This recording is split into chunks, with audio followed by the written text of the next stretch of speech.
जयकार जय जयकार तपस्वी का जय जयकार जय जयकार जय जयकार तपस्वी का जय जयकार जय जयकार जय जयकार तपस्वी का जय जयकार। बहुत अच्छा। कुछ गुनगुनाते हैं। कुछ सुनने और सुनाने से पहले जितने भी मेरे भाई और बहन बैठे हैं सभी मिलकर साथ देंगे।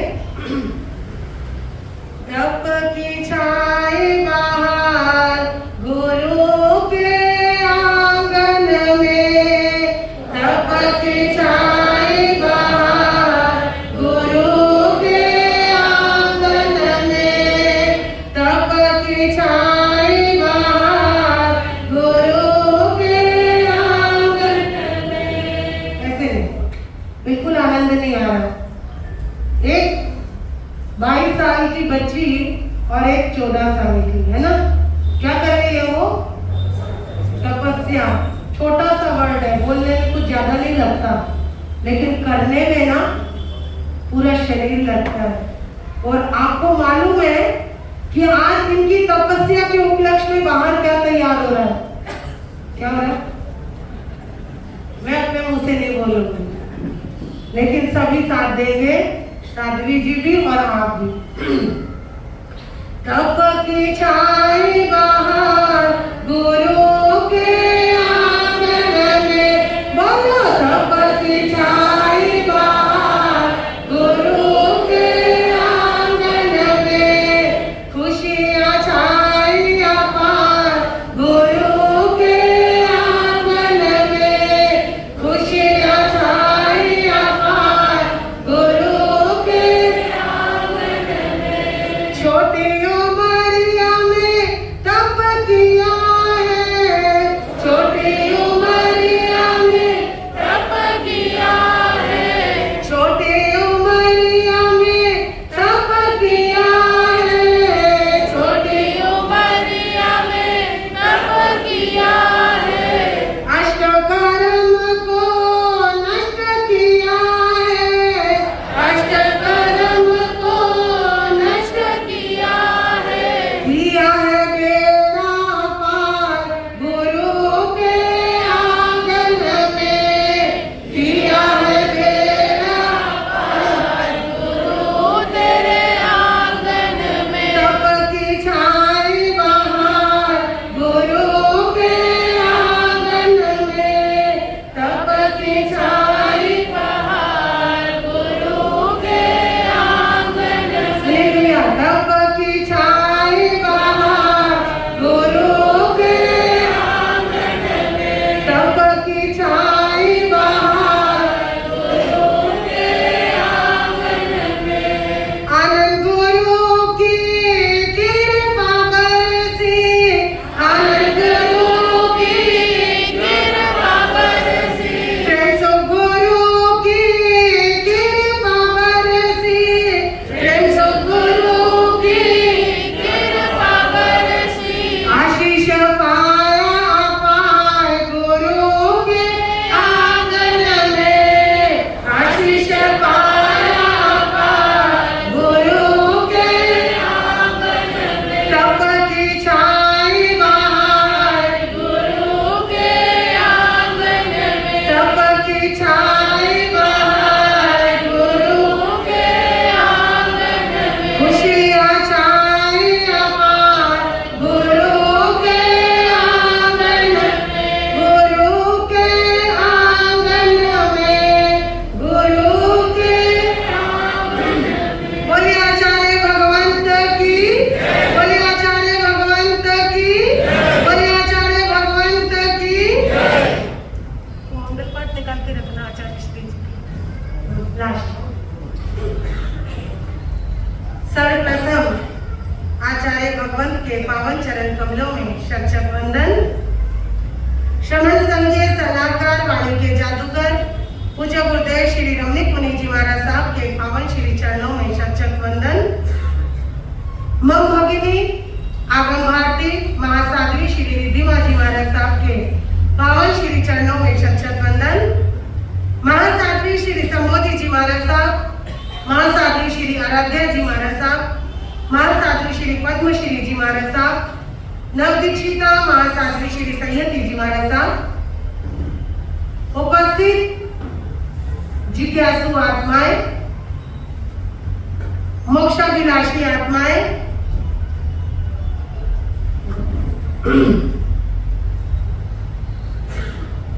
आज एक आनंद का दिवस है, उत्साह का दिवस है, या ये कहूं अभिनंदन का दिवस है। किसका? अभिनंदन का। कौन कौन खुश है आज? सब खुश है? अच्छा, क्यों खुश हो? हैप्पी होने का कारण? हाँ जी,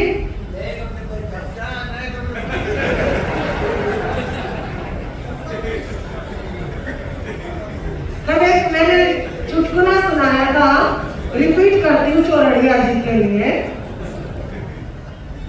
एक होटल में एक युवक गया और भोजन करने बैठा, तो वहां पर क्या लिखा था? बिल देने के लिए, बिल जो है अगली पीढ़ी से लिया जाएगा, बिल जो है अगली पीढ़ी से लिया जाएगा। रिपीट कर रही हूं। वो युवक बहुत खुश हुआ, भोजन किया बहुत जम के, अलग अलग तरह के प्रकार के मेन्यू। क्या होता है पता है? सारे आज युवक ही युवक आए हैं, तो जब होटल में जाते हैं तो मेन्यू पर नजर होती है, अच्छे से अच्छा खाना है, खाया भर के, क्योंकि बिल देने का कोई चक्कर ही नहीं था। अभी बिल देना हो तो सोचेंगे भी, एक बार वो बिल देते हुए नहीं सोचेंगे ये, पर बिल देते हुए तो जरूर सोचते, है ना? कैसे खुश हो रही रक्षा, प्यारी सी है, काकरच की नई बहू है, लेकिन हमारे लिए पीछे से बेटी भी लगती है। तो जब बिल देने की बात आई, उसने अच्छे से खाया पिया और हाथ धोने लगा।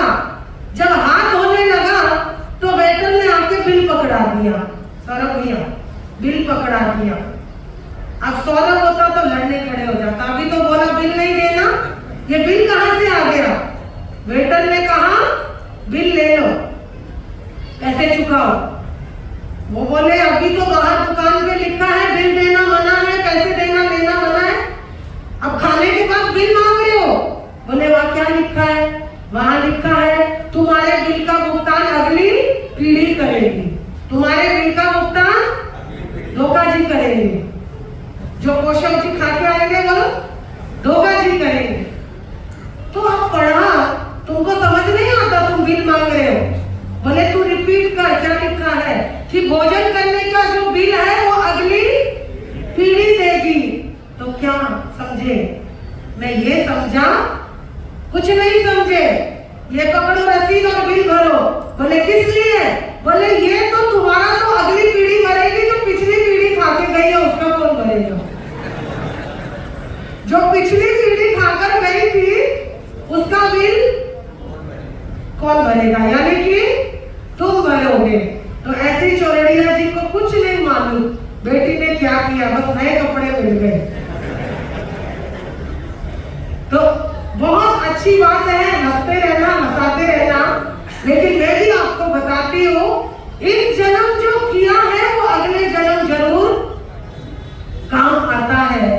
आज उन्होंने क्या किया है? सुजाता दिखने में छोटी सी है, लेकिन काम कितना बड़ा किया है ना? तुम में से किसी ने किया क्या? सारी जिंदगी होगी माला फेरते हुए, सवाई करते हुए, मुपटी लगाते हुए, लेकिन काम किसने किया? सुजाता बहन ने किया। मात्र 22 वर्ष की उम्र में 15 उपवास की पचकावनी आज उनकी होने जा रही है। मैं आज यंग स्टार से पूछती हूँ, आज अगर इसने तब किया है तो क्यों किया है? क्यों किया? क्वेश्चन, तपस्या क्यों करी है? जल्दी से बोलिए। अभय जी धोखा, अब आप भी मेरी नजरों में रहेंगे। क्यों किया? उसको तप करने की क्या जरूरत पड़ गई? आपने क्यों नहीं स्किल या फिर वो द्वारा? ये आंसर नहीं है, ये तो रिपीट है, ये रट्टाफिकेशन है। एक प्रैक्टिकल लाइफ जब तक नहीं जियोगे तब तक धर्म का मतलब समझ ही नहीं आएगा। कल बताया था हमारे साथ 3 धर्म अर्थ में रहते हैं, किसी को याद है कौन कौन से 3 धर्म साथ में रहते हैं? जल्दी बोलो राका जी। हाँ हाँ यस, 3 धर्म साथ में रहते हैं, शरीर, मन और आत्मा। शरीर का स्वभाव क्या है? नो नो नो, भरना, खाली करना। और मन का क्या स्वभाव है? भरना ही भरना। और आत्मा का? ना खाली करना, मंजूषा जी बता रही है, और ना भरना। धर्म क्या है? चलो जल्दी बताओ, इनको तो बताना बहुत मुश्किल हो जाएगा। आप बताओ धर्म क्या है? वस्तु का स्वभाव। पानी का स्वभाव शीतलता, अग्नि का स्वभाव गरम, फूल का स्वभाव कोमल, पत्थर का स्वभाव पाषाण, कठोर।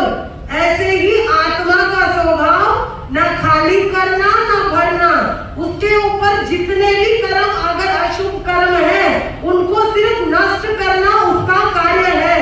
लेकिन एक मन है, उसका स्वभाव है नीचे की तरफ जाना। क्या करना? नीचे की तरफ जाना। मन हमेशा नीचे की तरफ ले जाता है, आत्मा का स्वभाव है ऊपर की तरफ जाना, और शरीर का स्वभाव है भरना और खाली करना। आगे आ जाओ, ग्रीन ड्रेस को अच्छे लग रहे हैं। तो ये चर्चा चल रही है सुजाता के ऊपर। मैं पूछना चाहती हूँ इसने ये तपस्या क्यों करी? ये आज सिर्फ युवकों के ऊपर प्रवचन है, सीनियर के ऊपर नहीं। तपस्या क्यों करी? आंसर, एक गोल बनाया। क्या किया? जो भी आएंगे वो चले जाएंगे, जो भी आएंगे वो बैठ जाएंगे। सुजाता ने एक गोल बनाया, सरस्वती ने एक गोल बनाया कि मुझे तपस्या करनी है। गोल बनाया ना? आपकी लाइफ में क्या है? आपका गोल क्या है? आपका लक्ष्य क्या है? अभय जी, क्या लक्ष्य है? हमारा लक्ष्य है हमें अपना करियर बनाना। क्या है? करियर बनाना है ना लक्ष्य। कैसे बनाते हो करियर? आंसर नहीं, जल्दी जल्दी बोलो। ऐसे चुप रहेंगे तो फिर अध्यक्ष कैसे बनोगे? अध्यक्ष तो ऐसा होना चाहिए, मेरे साथ बैठो, चाहे रोज रात को बैठो, प्रश्न मंच करो, लेकिन ऐसा होना चाहिए तुरंत आंसर दे। इतना टाइम नहीं है, 2 बजे से घूमने लग जाएंगे, 11:15 बज गए तो।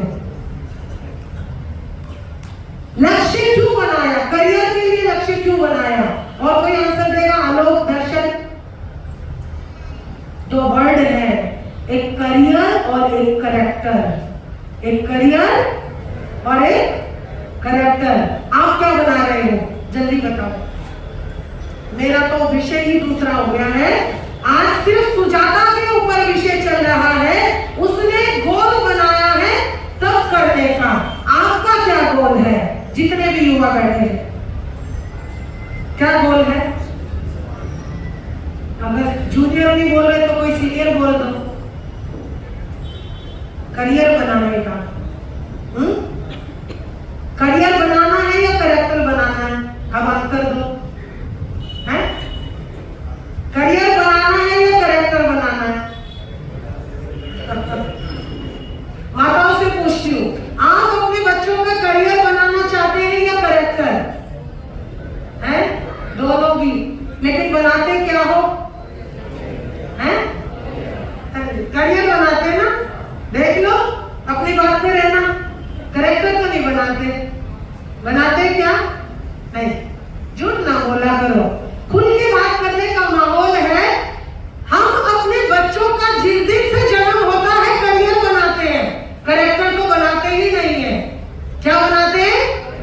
करियर बनाते हैं। मेरा बच्चा अच्छा व्यापारी बने, मेरा बच्चा अच्छा व्यापारी बने, मेरा बच्चा अच्छा बिजनेसमैन बने, अच्छी दुकान चलाए, अच्छी बहू साबित हो, अच्छी बेटी साबित हो, मेरा बच्चा हर जगह जाए तो उसका बिजनेस बढ़ता जाए। सोचते हो ना? ये बोलते हो कि मेरा बच्चा अच्छा साधु बने। कौन बोलता है मेरा बच्चा अच्छा साधु बने? कोई नहीं बोलता। क्यों नहीं बोलते? महासती मदालसा, जिनके आगे नाम मदालसा महासती लगा है, लेकिन थी वो महारानी। जब जब बच्चों को जन्म देती थी, सिद्धोपि बुद्धोपि शरणम गच्छामि, हर समय बोलती थी तुम्हें सिद्ध बनना है, बुद्ध बनना है, मुक्त होना है। कभी भी नहीं कहा कि तुम्हें शादी करनी है। कहा क्या?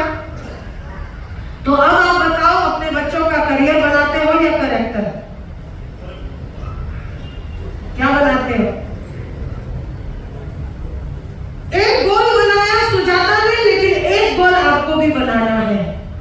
आज एक टीम आई है, नए पद पर आई है, बड़े जोश के साथ आई है, लेकिन मैं कहना चाहूंगी ये जोश होश के साथ रहना चाहिए। ये जोश होश के साथ रहना चाहिए। ये नहीं कि हम आज ही सब कुछ कर डाले, पर स्टेप बाय स्टेप चढ़ो। जब एक एक स्टेप आगे चढ़ोगे तब तुम्हारा गोल पूरा होगा। जब तुम स्टेप बाय स्टेप आगे चढ़ोगे तब तुम्हारा कैरेक्टर सामने आएगा, जब तुम अपना करियर सुंदर बना सकोगे। लेकिन अगर आप सोचोगे आज ही सब कुछ कर डाले तो फिर जीरो हो जाओगे। क्या हो जाओगे? जीरो हो जाओगे। मालूम है कैसे? मालूम है? चंद्रगुप्त कौन थे? चंद्रगुप्त कौन थे? आप लोगों के लिए एक प्यारी सी उदाहरण देकर जा रही हूं। एक समय चंद्रगुप्त और चाणक्य ने वेश बदला, और वेश बदलने के बाद हार गए थे युद्ध में। वेश बदलकर जगह जगह घूम रहे हैं, और ये देखना जो मैं स्टोरी सुना रही हूं कहां मैच हो रही है। स्टेप बाय स्टेप कौन चढ़ा और आज कहां पहुंच गया है। चंद्रगुप्त और चाणक्य वेश बदलकर घूम रहे हैं। अचानक से प्यास लगी, एक झोपड़ी के बाहर गए, बोले माई प्यास लगी है। क्या बोले? प्यास लगी है। माई ने कहा, वो बुढ़िया माई थी, बोली बाहर बैठ जाओ, खिचड़ी पक रही है, खाना खा के जाना।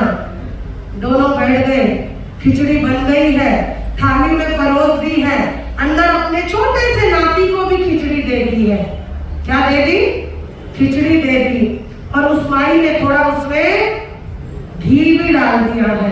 अब वो दोनों बाहर खा पी के आराम भी करने लग गए, लेकिन वो छोटा सा बच्चा खिचड़ी को लेकर बैठा है। किसको लेकर?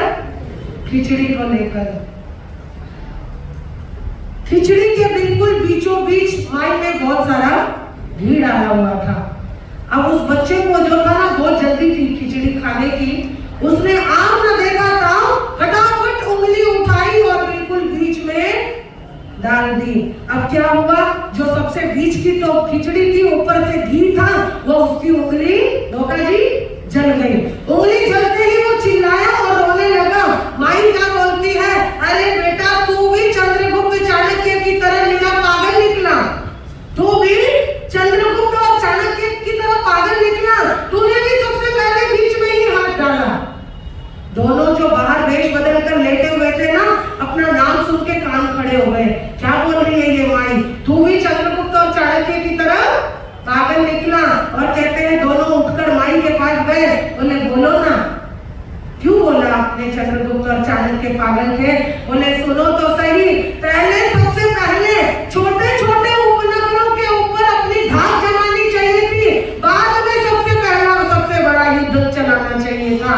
लेकिन उन्होंने सबसे पहले जीतने की कोशिश करी और सबसे बड़े नगर के ऊपर युद्ध की भेरी बजा दी। और आज पता नहीं हार के कहां बैठे हुए हैं, जंगलों की खाक छान रहे हैं।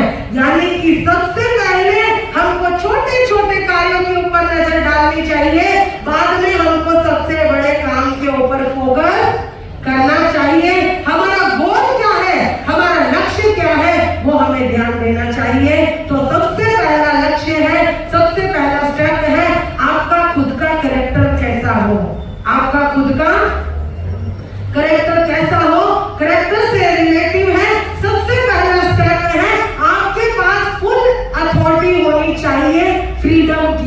किसकी? फ्रीडम की। अभी 15 अगस्त आ रहा है ना, फ्रीडम डे के नाम से जो है फ्रीडम। कैसा फ्रीडम? खाली स्वतंत्रता वाला नहीं, आजादी नहीं, अनुशासनहीनता नहीं, वो फ्रीडम जिसमें आकर आप पूर्ण रूप से कोई अच्छा कार्य कर सके। कौन सा फ्रीडम? भगवान के पास कौन सा फ्रीडम था? आंख का, नाक का, कान का, इंद्रियों का, वो वाला फ्रीडम बोल रही हूँ। अगर जब दीक्षा लेते हैं ना तो सबसे पहले यही देखा जाता है हमारा फ्रीडम कैसा है। जिस समय आचार्य को बनाया जाता है, आचार्य का फ्रीडम भी यही महत्व रखता है। आचार्य पूर्ण रूप से अंगवान हो, अंगहीन ना हो। कोई भी आचार्य होगा अंगहीन नहीं आता। आगमों में भी कहा है अगर अंगहीन है तो उसकी शोभा नहीं रहेगी। आपके अंग सुरक्षित होने चाहिए, हाथ से काम करने का आपके पास शक्ति होनी चाहिए, आंखों से देखने की ताकत होनी चाहिए, जबान से बोलने की सुंदरता होनी चाहिए, पूर्ण रूप से पैरों से चलने की ताकत होनी चाहिए। क्या होनी चाहिए? ताकत। आज तो क्या बस पद चाहिए, चलना आए, बैठ जाए कुर्सी पे। ऐसे ऐसे पदाधिकारी देखे बेचारे चल भी नहीं पाते, लेकिन उनको पद चाहिए। परंतु आगमों में भी आया है अंगहीन को कोई भी पद नहीं लेना चाहिए। क्या नहीं लेना चाहिए? पद नहीं लेना चाहिए।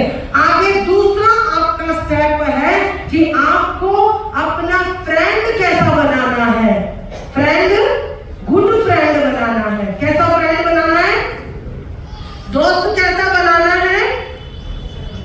हाई क्लास का फ्रेंड बनाना है। अब आप कहोगे महाराज जी क्या बता रहे हैं?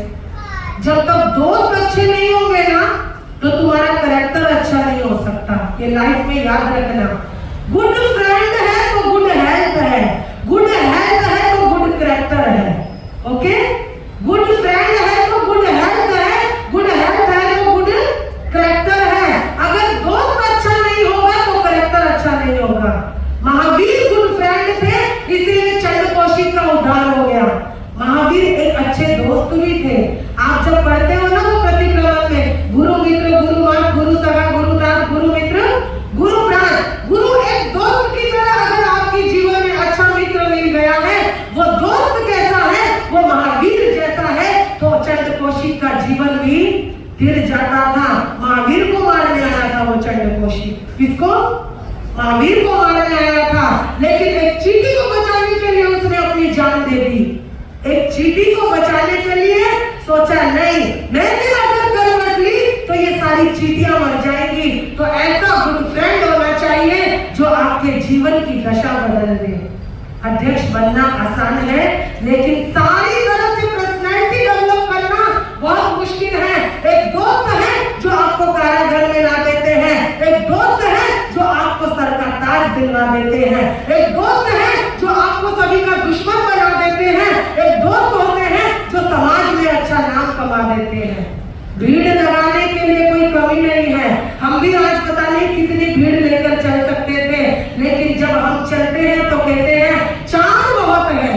कहीं पर भी चातुर्मास हुआ ना तो जब कभी बोलते हैं कोई महाराज जी इतने लोग नहीं आएंगे, तो मैंने एक ही बात बोली थी, आज तक किरण सर को बहुत पसंद आती है, 4 लोगों का साथ जिंदगी में रखना, 4000 की ख्वाहिश मत पालिए।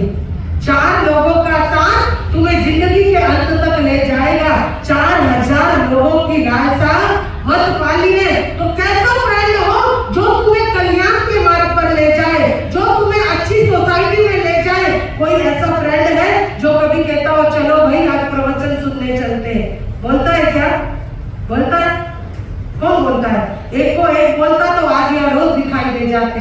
आते हो। कांग्रेस संघ की बात नहीं कर रही है। कांग्रेस संघ में हमेशा इतने ही लोग आते हैं और जाते हैं क्योंकि यहाँ पर एक लालसा है, जिज्ञासा है, प्रेम है, सद्भावना है, आनंद गुरु के प्रति श्रद्धा है, अपने साधु साध्वियों के प्रति प्रेम है।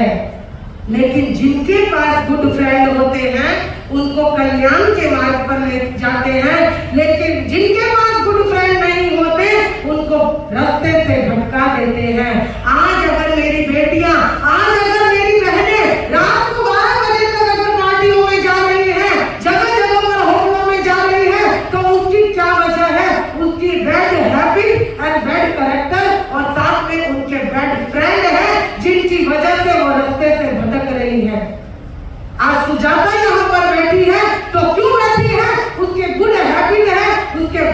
फ्रेंड है, और सबसे बड़ा गुड फ्रेंड मालूम है कौन होता है? हमारे माता पिता। वो दोस्त कोई भी हो सकता है, आपके माता पिता भी हो सकते हैं, आपकी पत्नी भी हो सकती है, आपका पति भी हो सकता है, आपके गुरु भी हो सकते हैं, आपके भगवान भी हो सकते हैं। जिसके पास गुड फ्रेंड होगा वही इस सिंहासन पर बैठेगा, वरना तो लोग बहुत आते हैं चले जाते हैं, पता नहीं लड़कियां कहां कहां भटक रही हैं, लड़के कहां कहां भटक रहे हैं, होटलों की आदत पड़ी हुई है। मेरी बात बुरी हो सकती है, लेकिन ये गुड कैरेक्टर नहीं है। ये गुड करियर तो बना सकते हो, लेकिन गुड कैरेक्टर नहीं बना सकते। क्यों नहीं बना सकते? क्योंकि तुम्हारे अंदर वो कल्याण की भावना है ही नहीं। आज जितने युवा आए हो, मैं आप सभी से कहना चाहूंगी, एक नौकरी मत करो, फोर्सी मत करो, आईविल मत करो, लेकिन अपना कैरेक्टर गुड जरूर बनाने की कोशिश करो। क्या खा रहे हो, क्या पी रहे हो, क्या बैलेंस कर रहे हो, आपको ही नहीं पता है।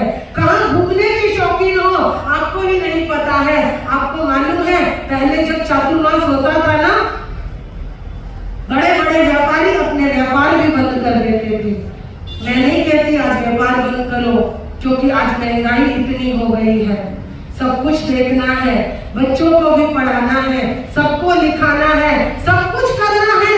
लेकिन मैं सिर्फ एक बात कहती हूँ, अपने कैरेक्टर के ऊपर फोकस करो कि मुझे दूसरों को सुधारने से पहले सबसे पहले अपने आप पर नजर करनी है।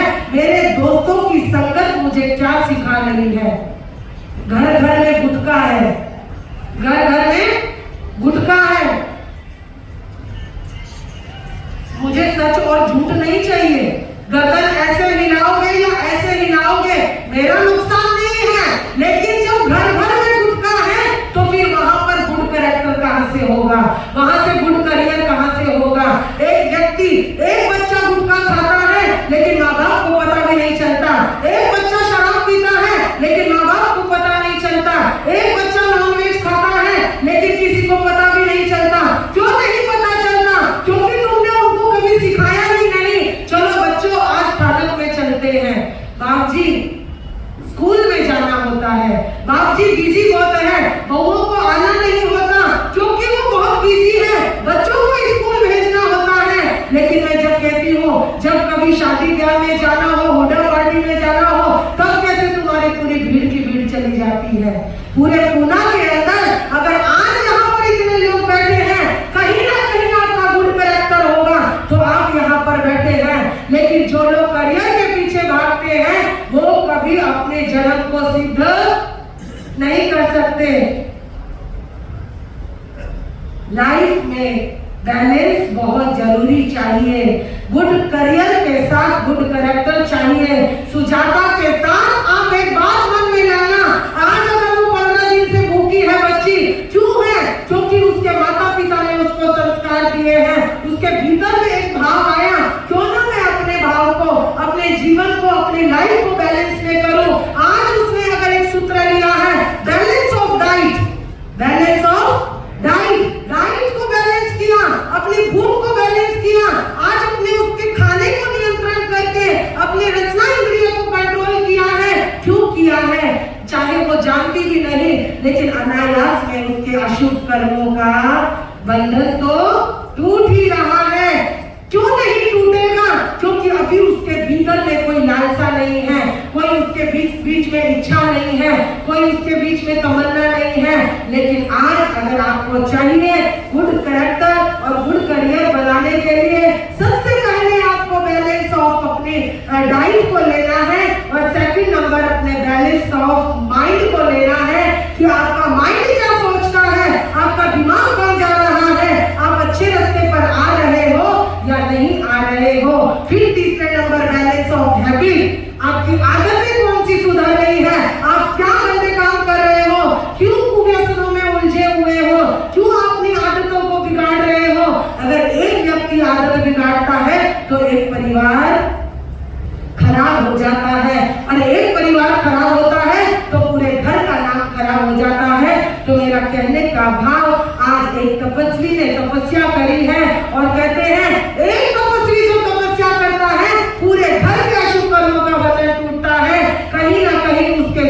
जो है तीर्थंकर का गोत्र का बंध भी हो सकता है। कहते हैं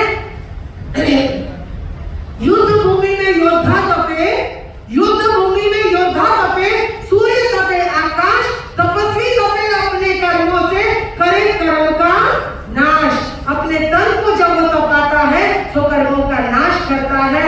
लेकिन मुझे आज बहुत अच्छा लग रहा है, हमारी प्यारी सी बिटिया सुजाता चौरड़िया, सरस्वती जैन, जिस पर सरस्वती यानी कि एक व्रत करना भी मुझे दिखता था, वो बहुत मुश्किल से कर पाती थी।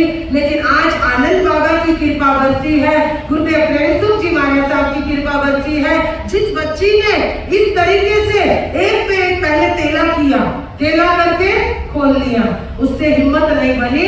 लेकिन जैसे ही उसे अंकिता दिखती थी रोज, उसमें जोश आ जाता था। तो मैं ये सारा श्रेय अंकिता को भी दूंगी, क्योंकि अंकिता ने जो है ना उसका मनोबल बढ़ाया और बहुत अच्छे तरीके से। नहीं, अब नहीं खोलने वाली मैं रोज पूछती खोलोगी, अब मुझे बेइज्जती नहीं करानी, अब तो मैं करूंगी।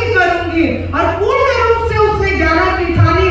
सब बोलते थे 15, मैंने बोला मैं अपने मुंह से नहीं बोलूंगी। लेकिन जब 11 की बात आई और सुबह सुबह हमारी सोनू जी ठोकर उनके पास जाकर बैठी, बोली चल 15 तो कर ले।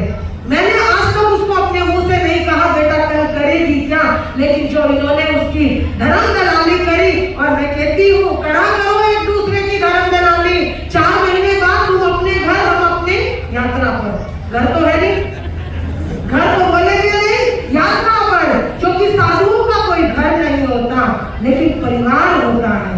एक यह बात याद रखना, संतों का कोई घर नहीं होता लेकिन संतों का एक प्यारा सा परिवार होता है। वो परिवार आप लोग हैं, हमारी प्यारी सी फैमिली है। क्योंकि जिस दिन घर बन गया ना, उस दिन हम अपनी आत्मा से बेघर हो जाएंगे। जिस दिन घर बन गया उस दिन आत्मा से बेघर हो जाएंगे। वही काम हम करेंगे परिग्रह बढ़ाने की जो आप करते हो। लेकिन आज अगर यहाँ पर ये बिटिया बैठी है सरस्वती और गुरुदेव की कृपा बरसी, इसको तो छोड़ो, यहाँ पर सब रोज बोलते हैं पता नहीं इस मिट्टी का पुण्य है। मैंने भी एक नियम, मैंने भी तपस्या करी हुई है धोखा जी, मेरी भी तपस्या छोटी मोटी नहीं है, मेरी भी बहुत बड़ी तपस्या है। वो ये सब जानते हैं कौन सी तपस्या चल रही है, यहाँ पे जब जाहिर नहीं करने की जरूरत। लेकिन मैंने अपनी लाइफ में ये पहली बार ऐसी तपस्या करी है कि मुझे भी लग रहा है कि वास्तव में हम कुछ भी कर सकते हैं। तो आज एक और दिवस है, आज चमत्कार है बाबा पूज्य गुरुदेव श्री प्रेम सुख जी महाराज साहब की पुण्य स्मृति दिवस 6 अगस्त को है। 6 अगस्त 1997 जिस दिन उनका देवलोक हुआ था। लेकिन आप में से कोई भी नहीं जानते वो कौन थे। वो एक विरले महापुरुष थे। इस श्रवण संस्कृति में एक बहुत बड़ा उनका नाम है। वो जैन कुल से नहीं थे, लेकिन जिस समय एक बनारस नगरी में वो पैदा हुए, और बनारस नगरी में कहते हैं वो एक चौहान परिवार से थे। और बनारस में तो क्या प्रसिद्ध है, बनारस के प्रसिद्ध क्या है, 2 ही चीजें प्रसिद्ध है बनारस की, एक पान और एक क्या, पेठा। पेठा तो आगरे का प्रसिद्ध है। साड़ी, अरे वाह, दिल्ली जाएंगे तुम्हें लेके, फिर बनारस जाएंगे, फिर साड़ियां दिलवाएंगे सबको एक एक साड़ी। बनारस में ठग प्रसिद्ध है। क्या प्रसिद्ध है, ठग। ठग मतलब ऐसे हम बैठे हैं ना, आप ₹1,00,000 लेके बैठ जाओ, पता नहीं चलेगा कब ले गए। बनारस में ठग प्रसिद्ध है। बनारस में एक और ऐसे प्रसिद्ध नहीं, महाप्रसिद्ध ऐसे कौन से व्यक्तित्व है बनारस के, ऐसे विरले महापुरुष महाव्यक्तित्व। कुछ और भी बोल सकती हूँ तो क्वेश्चन खत्म हो जाएगा। बनारस के पहले क्या बोलते थे बनारस को, हाँ, वाराणसी। कौन थे वाराणसी के, हैं कौन कौन, तुलसीदास जी। थोड़ा और आगे जाओ, तुम्हारे जैन धर्म में कौन है, अरे वाह, मेरी बहनें किन्नर रहेंगी, कुछ मत, वो सही बोलते मेरे युवा, कितना सुना लो, इनके बस की कुछ पढ़ना नहीं है, बाहर जाते हैं। जन्म से सुन रहे हो 23वें तीर्थंकर पार्श्वनाथ जी बनारस नगरी के थे। कौन? 23वें तीर्थंकर पार्श्वनाथ जी बनारस नगरी के थे और वहीं के हुए हमारे चमत्कारी बाबा पूज्य गुरुदेव श्री प्रेम सुख जी महाराज साहब। जिस समय उनका जन्म हुआ, जन्म के साथ साथ उनके माता पिता ने उनको बहुत ही भरपूर प्यार से पालना शुरू किया। जैसे जैसे बड़े होते गए वैसे वैसे उनके संस्कार जो थे बनारस में रहकर भी धार्मिक थे। बनारस के विद्वान भी प्रसिद्ध है, पंडित भी प्रसिद्ध है, बहुत कुछ प्रसिद्ध है बनारस का। तो उस समय जब वो युवा हुए तो युवा जब हुए तो कहते हैं वो जिस समय अपने कामकाज पे जाते थे तो रास्ते में उपाध्याय कवि अमर मुनि जी महाराज के दर्शन उनको होते थे। उपाध्याय कवि अमर मुनि जी कौन से?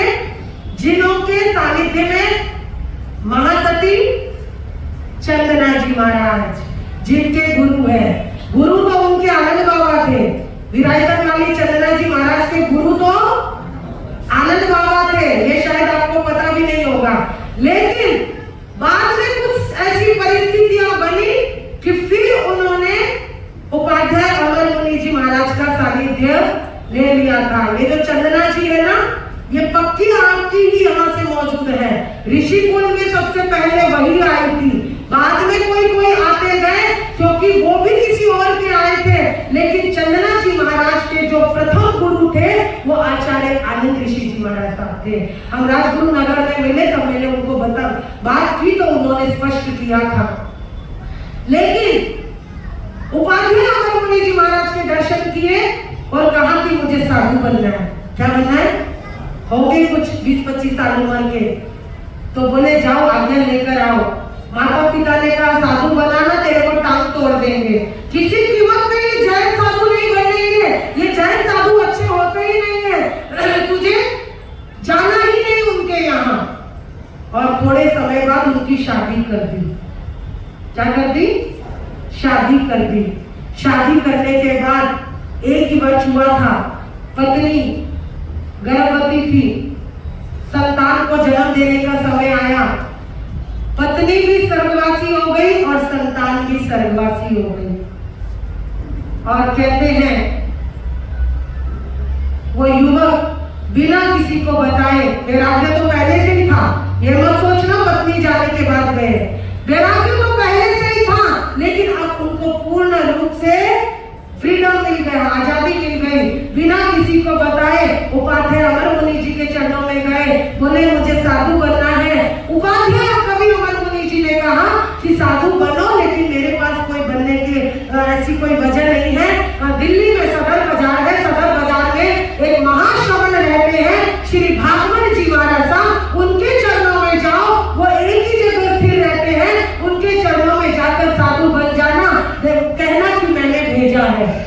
और कहते हैं उस समय वो प्रेमचंद जो थे वहां से चले, सदर बाजार में पहुंचे, सदर बाजार की स्थानक में सीढ़ियां चढ़ी, सीढ़ियां चढ़ते चढ़ते ऊपर गए। भागवत जी महाराज जो बड़े आदित्य शरीर के थे वहां पर बैठे हुए हैं, हाथ जोड़ के प्रणाम किया, बोले मैं बनारस से आया हूँ। बोले क्या काम है? मुझे साधु बनना है। साधु बनना है? साधु बनने के तो तुम्हारे में कोई लक्षण नजर नहीं आ रहे, मुंह में तो पान घुमा रहे हो, ऐसे कैसे साधु बनोगे? गुरुदेव माफ करना, आज के बाद ये पान की सौगंध लेता हूँ। और कहते हैं उस समय उनकी इतनी परीक्षाएं ली गई और फिर वो धीरे धीरे धीरे एक समय आया कि उन्होंने संन्यास ले लिया, साधु बन गए और प्रेम सिंह से प्रेम सुख जी महाराज बन गए। बहुत लंबा इतिहास है, शब्दों में नहीं समाएगा, लेकिन वो एक फक्कड़ संत थे और एक दयालु संत थे। जो भी उनके चरणों में आता था उसकी हर इच्छाएं पूरी होती थी। वो फिर वो चाहे मुस्लिम हो, हिंदू हो, सिख हो, जहाँ जहाँ आनंद बाबा का जीवन सुनती हूँ ना, प्रेम सुख बाबा याद आते हैं। जब प्रेम सुख बाबा के जीवन की दास्तान सुनाती हूँ तो आनंद बाबा याद आते हैं। यहाँ तक कि उन्होंने सरदारों को भी अठाई करा देते थे, मुस्लिमों को भी मुपट्टी लगा देते थे, चल बैठ के 8 दिन के उपवास कर। और जो कभी चाय भी नहीं छोड़ते थे वो 8 उपवास कर लेते थे और उनके काम सिद्ध हो जाते थे। जिनकी मुट्ठी में पैसा नहीं वो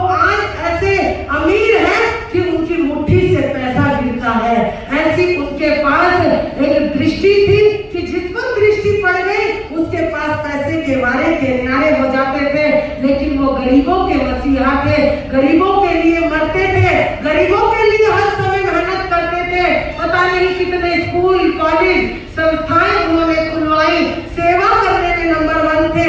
जितने भी बड़े महापुरुष हुए हैं, चाहे आचार्य आनंद ऋषि जी महाराज साहब, चाहे शुक्लचंद जी महाराज साहब, चाहे सुदर्शन लाल जी महाराज साहब, कितने संतों के पास जाकर उनके बर्तन धोते थे, उनके पास पैर दबाते थे, उनकी गोचरी लाते थे। आपको एक बात बता दूं, उनके चेले भी चिढ़ते थे, बड़े बड़े संतों के चेले चिढ़ते थे।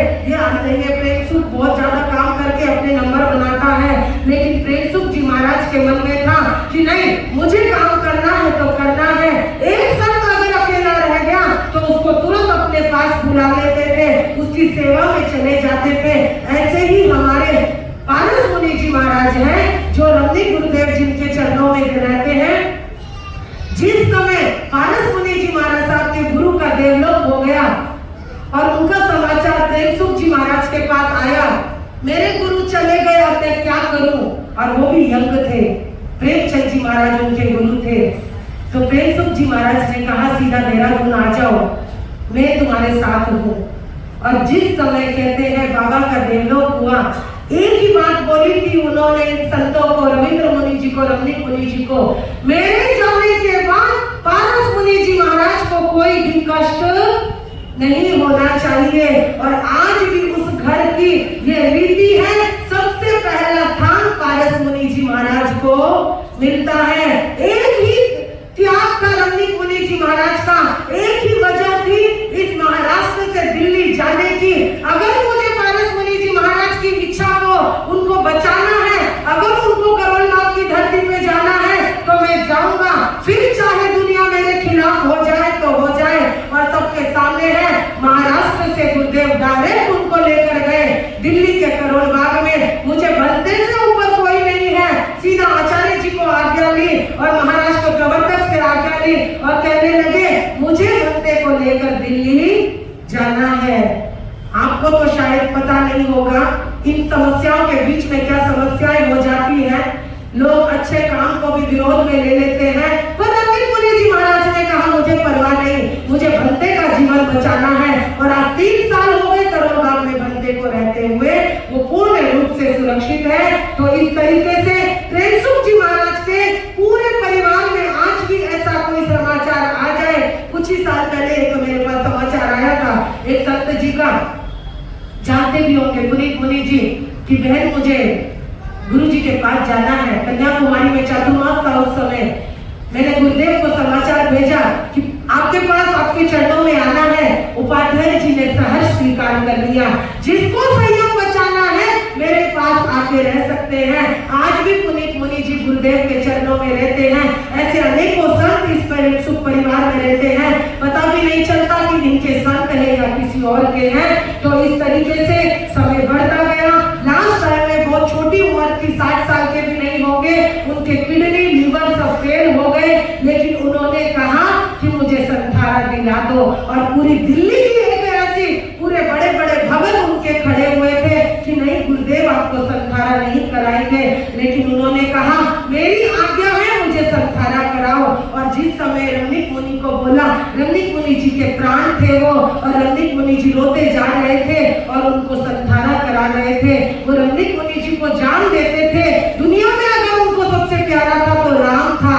राम तू बस आगे जाएगा। बहुत होनहार संत उनके हैं, रविंद्र मुनि जी, रमणी मुनि जी और उपेंद्र मुनि जी, लेकिन राम में उनकी सबसे ज्यादा जान थी। और जब प्राण छोड़े तो राम के कंधे पर ही उनका शरीर था। और इस तरीके से संथारा लेते हुए और उन्होंने अपने प्राणों को त्याग दिया। और पूरा करोल बाग से सदर बाजार, पहाड़ी धीरज तक जनता की, भोगा जी पता नहीं 1.5 लाख जनता थी। और उन गलियों में हर कोई रो रहा था, हमारा मसीहा चला गया। उनको 3.5-4 दिन रखा गया। मैं बहुत छोटी थी, एक ही साल हुआ था दीक्षा को, लेकिन वो प्रेम सुख बाबा थे, बहुत बहुत बहुत महान थे। हमारी गुड्डी जी को बहन मानते थे और बहुत इज्जत देते थे गुड्डी जी को। तो इस तरीके से 6 अगस्त को वो एक देवता इस शरीर को छोड़कर देवलोकों में विलीन हो गया। तो इस तरीके से आज उनकी 25वीं 25 साल उनको पूरे हुए और आज उनकी पुण्य समृद्धि है। किसी को उनकी ये किताबें पढ़नी हो तो मेरे पास से ले सकते हैं। संत आते हैं चले जाते हैं, लेकिन वो एक गुड कैरेक्टर के साथ जाते हैं, गुड करियर के साथ नहीं, गुड कैरेक्टर के साथ जाते हैं। तो अपने युवाओं से कहूंगी, हमें इस गुड कैरेक्टर के लिए अलग अलग हमें थीम रखनी है, विजन बनाना है, गोल बनाना है, ताकि आने वाली जनता, आने वाले युवाओं को स्थानक का रास्ता दिखाई दे। मेरी बस एक ही रिक्वेस्ट है कि स्थानक का रास्ता दिखाना शुरू करो। पिक्चर हॉलों को भूल जाओ, होटलों को भूल जाओ, नाचने गाने को भूलकर थोड़े समय के लिए स्थानकों में आना शुरू कर दो। नहीं तो वो दिन कम नहीं जिस दिन ये सीनियर के बाद ये जैन धर्म धीरे धीरे लुप्त हो जाएगा, क्योंकि साधु साधु तुमको रास नहीं आते, लेकिन अपना गुड कैरेक्टर हमको बनाना है। तो कैसे बनाना है? फिर समय आएगा तो हर बात को बैलेंस करेंगे।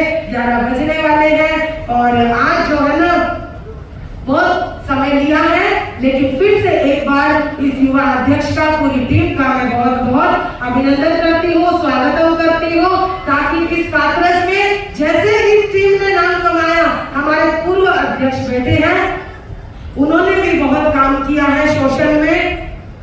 जैसे ढोका जी ने एक एक पसीने की बूंद के साथ यहाँ पर ये इतना प्यारा समावेशन बना दिया है, ऐसा ही काम तुम्हें भी करना है। ये तो सिर्फ ट्रायल है, ये यहाँ की पब्लिक नहीं है। आज वर्किंग डे है तो ये सिर्फ छोटी सी झांकी है, लेकिन अभी पर्यूषण बाकी है, अभी पर्यूषण बाकी है।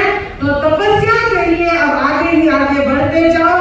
नेक्स्ट किसकी तपस्या शुरू होने वाली है समय बताएगा अब हमारे अध्यक्ष महोदय।